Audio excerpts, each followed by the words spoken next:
21 लाख लोग, 2.1 million people, these were the numbers जिन्होंने इस साल नीट 2023 का एग्ज़ाम दिया था। एंड नीट 2024 आते आते इट इज़ ऑब्वियस कि ये नंबर बढ़ेगा। अब ये बढ़ के 24 लाख होता है या 25 लाख, ये वक्त बताएगा। एंड हर साल इतने सारे लोग NCERT की किताब ख़रीदते हैं और उसे पढ़ना शुरू करते हैं। बट क्या सब लोग 360 आउट ऑफ 360 स्कोर कर पाते हैं या सब लोग इस एग्ज़ाम को क्रैक कर पाते हैं? ऑफकोर्स नहीं।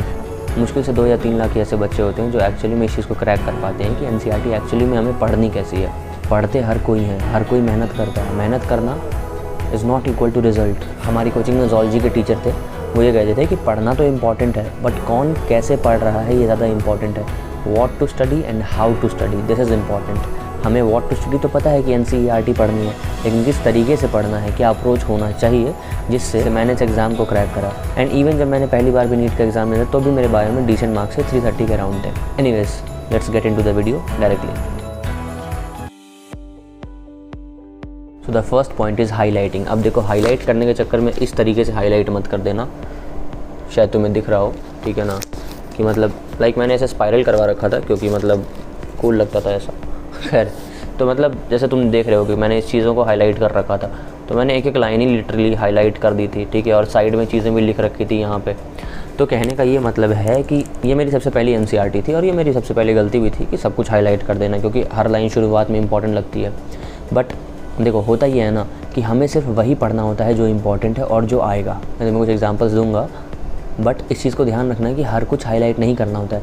जब पहली बार पढ़ो तो हाईलाइटर अपने हाथों से दूर रख के पढ़ो, हाथ में पेंसिल लो और उससे पढ़ो, ठीक है। पेंसिल से पहली बार तुमने एक रीडिंग लगा ली, एक पेज को तुमने जल्दी से एक बार क्विकली पढ़ा, एंड क्विकली पढ़ने के बाद फिर तुम्हें जब समझ में आ कि कहाँ कहाँ क्या क्या चीज़ें लिखी हुई हैं। जैसे लिविंग वर्ल्ड एक सबसे अच्छा एग्जाम्पल है, क्योंकि ये चैप्टर हर किसी ने थोड़ा बहुत पढ़ रखा होता है। इनफैक्ट जो बच्चे 10th में होते हैं, 11th में जाने का वेट कर रहे होते हैं, उन्होंने तक ये चैप्टर पढ़ रखा होता है। तो हम इसी का एग्जाम्पल लेंगे। जैसे सपोज जैसे ये वाला चैप्टर है, ठीक है, यूनिट यहाँ पे लिखा हुआ है, ठीक है, यूनिट के बारे में चीज़ें लिखी हुई हैं। तो मैंने भी यही करा था कि देख सकते हो तुम यहाँ पे, मेरा तो ये लाइक अंडरलाइंड है, इन चीज़ें मार्क की हुई है इसमें। लेकिन बात ये है ना कि पहले रीडिंग में इसको नहीं पढ़ना है। पहली रीडिंग में जब तुम अगर इसे पढ़ोगे ना तो तुम्हें लगेगा कि ये इंपॉर्टेंट है और काफ़ी टाइम तुम्हारा इसी को पढ़ने में चला जाएगा। उससे बेटर ये है कि आपको यहाँ से शुरू करना है, इस जगह से, ठीक है। यहाँ से आप स्टार्ट करोगे, ठीक है। तो लिविंग वर्ल्ड के अंदर यहाँ पे ये लिखा हुआ है, how wonderful is the living world, the wide range of living types is amazing, the extraordinary habitats वगैरह वगैरह, ये सारी चीज़ें यहाँ पे लिखी हुई है। तो अगर तुम चाहो तो तुम ऐसे भी पढ़ सकते हो, और जो तरीका मैं फॉलो करता था वो ऐसे था। अब यहाँ पे इंपॉर्टेंट चीज़ यहाँ से शुरू होती, जो मुझे लगता था स्टार्टिंग में, ecological conflict and cooperation among members of a population and among population of a community, और इवन मॉलिकुलर ट्रैफिक जो होता है, it makes us deeply reflect on what Indeed is life. अब यहाँ पे तुमसे सवाल कुछ नहीं पूछा जाएगा, बट इस चीज़ को ध्यान रख सकते हो तुम कि जो तुम्हारा एक पॉपुलेशन होता है उसके अंदर जो कॉन्फ्लिक्ट होता है वो मेंबर्स के बीच में होता है, ठीक है।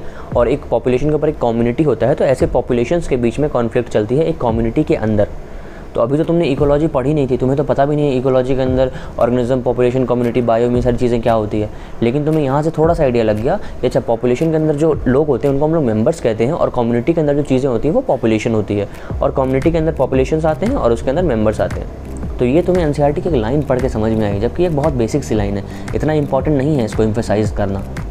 लेकिन तुम इस चीज़ को समझ पा रहे हो कि तुम किस तरीके से चीज़ों को लिंक करके पढ़ोगे कि अगर तुमने कोई एक चीज़ यहाँ पढ़ ली तो आगे भी वो तुम्हें काम आएगा। और जब तुम इकोलॉजी में पहली बार पढ़ोगे ना तो तुम्हारे दिमाग में ये चीज़ स्ट्राइक करना चाहिए कि अरे यार, लिविंग वर्ल्ड में कहीं पे पढ़ा था पॉपुलेशन के बारे में, कम्युनिटी के बारे में, अच्छा ये एक्चुअली में ऐसा होता है। तो ये अगर तुम यहाँ पे पढ़ोगे ना अच्छे से, लाइक प्रॉपरली, तो तुम्हें वो चीज़ याद रहेगी। तो हमने एक बार क्विकली पढ़ा ऊपर से नीचे तक, और जहाँ पे इंपॉर्टेंट लगा हमने एक बार उसको देख लिया।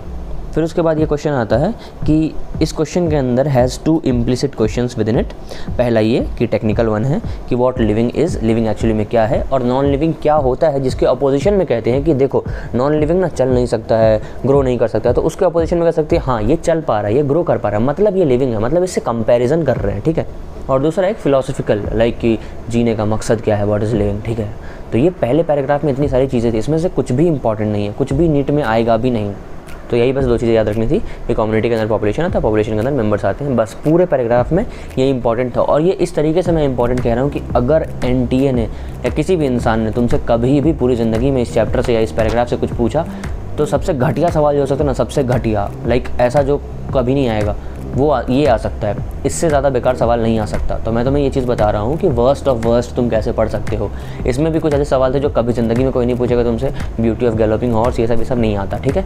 हमने अभी तक ये देखा कि अगर आपको पढ़ना शुरू करना होता है तो आप कैसे पढ़ोगे, एकदम क्विक रीडिंग लगाओ पूरे टॉपिक का, पूरे पैराग्राफ का, और जो चीज़ें इंपॉर्टेंट लग रही है उसको पेंसिल से पहली बार में हाईलाइट करो। अगर पहली बार में तुमने उस चीज़ को हाईलाइट कर ली और वो तुम्हें याद हो गई है तो वेल एंड गुड।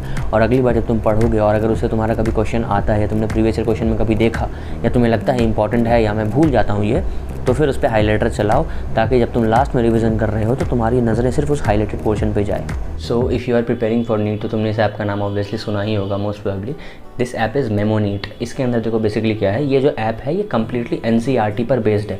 मतलब देखो बहुत सारे ऐप्स होते हैं जिसके ऊपर आप क्वेश्चन सॉल्व करते हो, बट इस ऐप के अंदर क्या खासियत है कि ये प्रॉपर 100% ये NCERT के ऊपर बेस्ड है। तो इसके अंदर जो भी क्वेश्चंस होते हैं, जो भी चीज़ें होती हैं, वो सारी NCERT से ही आती हैं। और इन देन तुम्हें भी पता है एग्जाम में आना तो NCERT है, तो क्यों ना हम इस ऐप की हेल्प ले लें। इस ऐप के अंदर जो बेस्ट चीज़ ये है कि जैसे सपोज़ तुम कोई चीज़ गलत करते हो, कोई क्वेश्चन तुमने सॉल्व करा, हो सकता है तुमसे वो गलत हो गया, तो ये ऐप जो है ना तुम्हें वो चीज़ रिमाइंड करवाएगा कि लाइक पहले दिन पे कि देखो तुमने ये चीज़ गलत करी थी, तुम्हें इस क्वेश्चन को फिर से सॉल्व करना है। तीसरे दिन पे, 5वें दिन पे, 7वें दिन पे। इट्स नॉट लाइक कि कोई रैंडम नंबर है, ये साइंटिफिकली प्रूवन है कि 1357 रूल होता है, जिसके हिसाब से अगर आपको कोई चीज़ रिपीट करवाई जाए इतने इंटरवल पे तो वो चीज़ आप कभी नहीं भूलते हो। इसके अंदर तुम्हारे नीड्स रिलेटेड मीम्स डाले हुए हैं, ठीक है, क्रॉसवर्ड टाइप के क्वेश्चंस होते हैं, ठीक है, तुम्हारा मैच द फॉलोइंग होता है, तुम्हारा जंबल वर्ड्स के फॉर्म में होता है, असर्शन रीजन के फॉर्म में होता है, जो कि 2022 और 2023 में जिस टाइप के क्वेश्चन आए थे वो सारे उस टाइप के क्वेश्चन इसके अंदर इस ऐप के अंदर दे रखे हैं। इस ऐप के अंदर एक और लाइक नया फीचर ये आया है, जैसे सपोज मैंने फिजिक्स का यहाँ पे क्वेश्चन खोला, इसमें सबसे लास्ट में ये दे रखा है क्लू क्वाइंस करके। इसमें क्या होता है ना कि तुम क्वेश्चन सॉल्व करते हो, जैसे सपोज हमने खोला इसका सेट खोला, इसको स्टार्ट करा, ठीक है। स्टार्ट करने के बाद क्या होता है, जैसे सपोज इस क्वेश्चन का कुछ भी मैंने आंसर रैंडम मार्क कर दिया, अब इसका आंसर चेक किया तो यहाँ पे 3 हिंट्स आते हैं क्यों नहीं कर पाए क्वेश्चन। सबसे पहले क्वेश्चन समझे नहीं, तो इसका हिंट आएगा कि क्यों नहीं समझ पाए, कैसे समझोगे क्वेश्चन को। फिर आएगा क्वेश्चन को अप्रोच नहीं कर पाए, तो ये बताएगा कि अप्रोच क्या होना चाहिए एक्चुअली में। फिर हो गया कि आंसर नहीं कर पाए, तो ये इस तरीके से तुम्हें आंसर भी बता के देगा। बाकी अगर तुम इस ऐप का सब्सक्रिप्शन परचेज़ करते हो and if you use my code Kashif 300 तो तुम्हें 300 रुपये ऑफ हो जाएंगे इसके ऊपर कोड यूज़ करके। एंड जो भी ऐप का लिंक है वो तुम्हारे डिस्क्रिप्शन में दे रखा है, गो एंड चेकआउट। अगर सपोज NCERT की कोई लाइन है और उससे सवाल आए हुए हैं प्रीवियस ईयर क्वेश्चंस में, तो मैंने क्या किया था कि मैंने एक स्केच पेन लेकर के अंडरलाइन कर ली थी उस पर्टिकुलर लाइन को जो कि नीट में आ चुका है, और उसके आगे ऐसे करके एरो मार्क कर दिया था कि मतलब हाँ ये नीट में आ चुका है, ये इंपॉर्टेंट है। और अगर वो एक से ज़्यादा बार आया था तो मैंने उसको 5-5 बार मार्क कर रखा था। जैसे तुमने ये लाइन सुनी होगी कि 70 to 80% of electrolytes and water are reabsorbed by this segment, यानी कि PCT की बात हो रही है। ये क्वेश्चन एटलीस्ट 4 से 5 बार आ चुका है और सेम इसी लाइन से आ चुका है, मतलब ये इंपॉर्टेंट है। हो सकता है शायद ये रिपीट भी हो जाए। तो जब मैं पूरे पेज को पढ़ूंगा, पूरे टॉपिक को पढ़ूंगा, तो मेरी नज़र सीधे इस पर जाएगी कि यार यहाँ पे ना 4 एरोज़ लगे हुए हैं, मतलब ये टॉपिक या ये लाइन जो है ना काफ़ी इंपॉर्टेंट है और ये कई बार आ चुका है, तो मुझे इसे अच्छे से पढ़ना है। ये कैसे, इसमें देखो थोड़ी मेहनत तो लगेगी कि लाइक पूरे प्रीवियस ईयर क्वेश्चंस को देखो कहाँ से क्वेश्चंस आए हैं, फिर अंडरलाइन करो, फिर हाईलाइट करो। The third thing is think like an examiner. मतलब जो एग्जामिनर होता है ना, इस तरीके से सोचो कि इस लाइन से या इस पैराग्राफ से एग्जामिनर तुमसे क्या क्वेश्चन बना सकता है। सपोज़ तुम एक एग्जामिनर हो, तुम, ठीक है, और तुम्हें किसी सामने वाले से क्वेश्चंस पूछने हैं और तुम्हें इस तरीके से पूछना है कि वो गलत कर दे। समझ रहे हो, मतलब तुम्हें इतने टफ क्वेश्चंस बनाने हैं कि सामने वाला गलत कर दे। टफ का मतलब क्या होता है कि थोड़े स्मार्ट क्वेश्चंस, लाइक सीधे सीधे लाइन से पूछ दिया, वो तो है ही इंपॉर्टेंट, वो तो तुम्हें प्रैक्टिस हो ही जाएगी पढ़ के, बट इस तरीके से पूछना है कि हाँ सामने वाला गलत कर दे, इसको हम इसे इतना घुमाएंगे। और प्रीवियस ईयर क्वेश्चन इंपॉर्टेंट इसीलिए है क्योंकि अगर तुमने प्रीवियस ईयर देखा होगा तो तुम्हें पता होगा कि who is the Darwin of 20th century, Ernst Mayr है, ठीक है, सबको पता है, अब तो इतनी बार रिपीट हो चुका है ये चीज़। देखो चौथी चीज़ ये है कि तुम्हें लाइक समरी पढ़ना होगा, ठीक है ना। समरी देखो इंपॉर्टेंट इसीलिए है, जैसे suppose for example neural control coordination है, ये चैप्टर ऐसा है न्यूरल कंट्रोल कोऑर्डिनेशन कि इसके अंदर समरी ही इंपॉर्टेंट है और समरी ही आता है, ठीक है ना।